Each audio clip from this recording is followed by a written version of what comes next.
Hey, college is boring. What's up? It's the Culture Detective here, investigating your favorite movies. And today I'm going to do a movie review on Young and Dangerous, or in Cantonese, 古惑仔之人在江湖.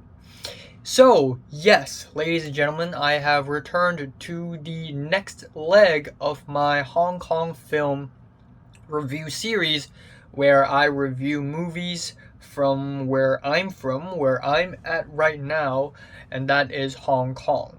Now, I've began really avidly trying to find good Hong Kong films ever since the year 2019.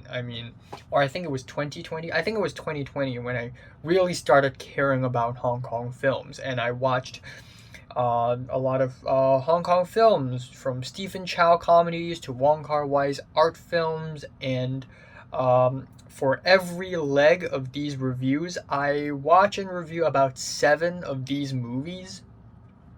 And usually these legs do not count Hong Kong movies that I watch that are recent, because I usually wouldn't plan watching recent films like months ahead, but I would usually do that when I choose films to watch for this Hong Kong movie review series. So what happened after 2 legs of these Hong Kong movie reviews?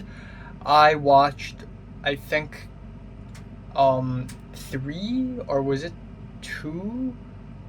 3 Hong Kong films that came out this year. You can also check them out because I put them in my Hong Kong movies review playlist. But anyways, now I will begin my 3rd leg of Hong Kong film review series, where I will watch and review about 7 to 8 Hong Kong films.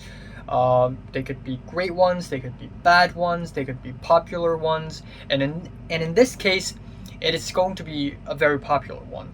Young and Dangerous is one of the classic Hong Kong films. It is incredibly popular, very well known, and a lot of people know about this film. Even non-cinephiles in Hong Kong know about this film. And this film is a gangster flick. It is a gangster picture. It is a gangster movie. And Hong Kongers love gangster movies for some reason. And the movie industry of Hong Kong has never stopped pumping out gangster movies ever since the 70s and the 80s. They just keep pumping them out because they're successful with the people, so they keep pumping them out again and again and again and again and again. When it comes to popular genres of movies in Hong Kong, there are actually only like 3 genres: police versus drug dealers, gangsters, and a love story where one of them is in trouble, either because they're bullied or they have mental issues. 3 fucking genres. So as you can tell, the movie industry of Hong Kong is probably even less creative than some of the mainstream commercial Hollywood stuff nowadays. Anyways, let's talk about this film, Young and Dangerous. It is directed by Lau Wai-kung, and it is actually adapted from basically a comic strip, a pretty I don't know if it's very popular or not, because I don't hear that much about it nowadays, but the movie is adapted from these comic strips, and it is made in 1996. And because this film is so fucking successful, they had to make a 2nd part and then a 3rd part. And I believe, I don't know if there's a remake or not, but it wouldn't even surprise me. But anyways, the film is essentially about a group of gangsters in a large group of gangsters, and in the same large group of gangsters, there is another gangster who is very bad, who is a villain, and who hates the main character's group. So there's a bit of a inter-rivalry between the same gang group. And that is basically the plot. Now, I don't know why, but my nose is really itching terribly in the same spot, so I'm sorry if this annoys you, but this happens like once every 2 months, so I'm sorry. But anyways, let's talk about the pros of this movie first before I talk about the cons. The pros is that as far as a gangster movie goes, it's still a fairly entertaining one. It is fun, it is accessible. Some people complain that this movie is incoherent. I disagree. I think it's pretty coherent. It gets its point across. There's a villain, he sucks, and the main character has got to fight him. He's got to die. He's got to go. He's got to be arrested somehow.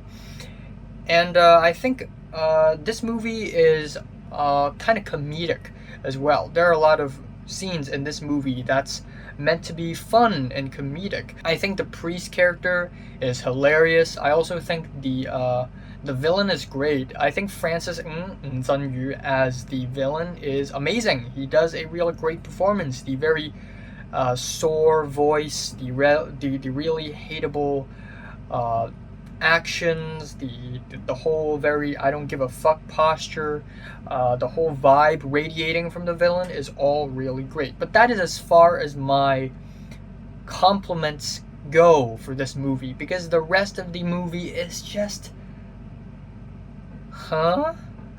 So let's get the elephant out of the way. This film is very misogynist. Very misogynist. And I don't use this word often in film reviews, nor do I like using this word. When I use this word, I mean it. This movie is misogynist. Every single female character, it doesn't matter if it's a supporting character or some extras in the background, they're all portrayed as stupid, dumb, submissive, annoyingly sexual girls and nothing else. And I don't understand why. I mean, yeah, I get it. Gangsters usually, in the realm of gangsters, women are usually treated as sexual tools. But this film really dumbs women down to a point of just unbelievability, because wow, every single female character, every single one of them is so annoyingly stupid in this one, and intentionally so. The supporting character, the good girl, the heroine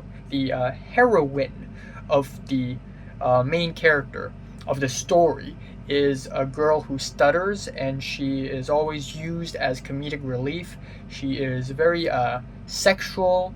She likes nagging around people. There's one scene in the movie where she tries cooking some food, and she doesn't know how to cut up the food, and another guy basically helps her and be like, wow, you're so stupid, you're a woman and you can't even cook. And worse yet, even though this girl has a name in the story, a lot of characters just call her woman. Hey, woman, step aside. Woman, what are you doing, woman?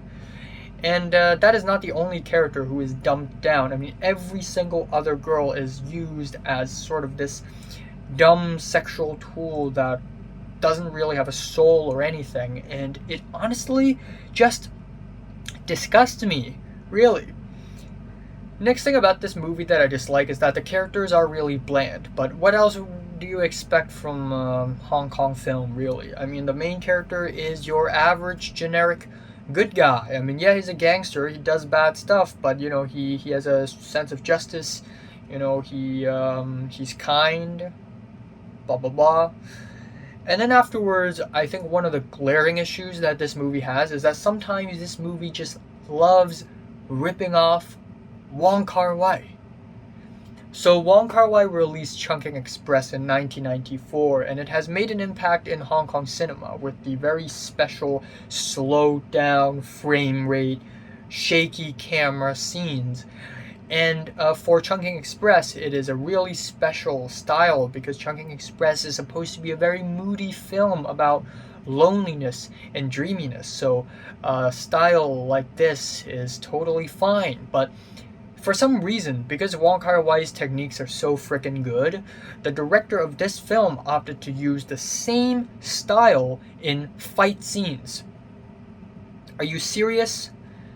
You're going to lower your frame rate and shake your camera like hell in fight scenes because Wong Kar-wai did it and it's cool, so now I have to do it because people would think I'm cool now? It doesn't work. This is an action comedy film. It is a gangster crime comedy. Techniques like this don't work. They just look awkward as hell. And I think that is my complaints about the story. I just don't think it's all that great. There are also a lot of moments of comedy that don't land, which results in a lot of cringe and awkwardness. And yeah, even though it is still a fun, accessible movie, I just can't help but feel disgusted by the misogyny of this film. So unfortunately, I really did not enjoy this movie. I'm giving《古惑仔之人在江湖》a strong 5 out of 10. So, have you watched 古惑仔之人在江湖? From 1 to 10, how much did you rate it? Like and subscribe if you want more, and thanks for watching.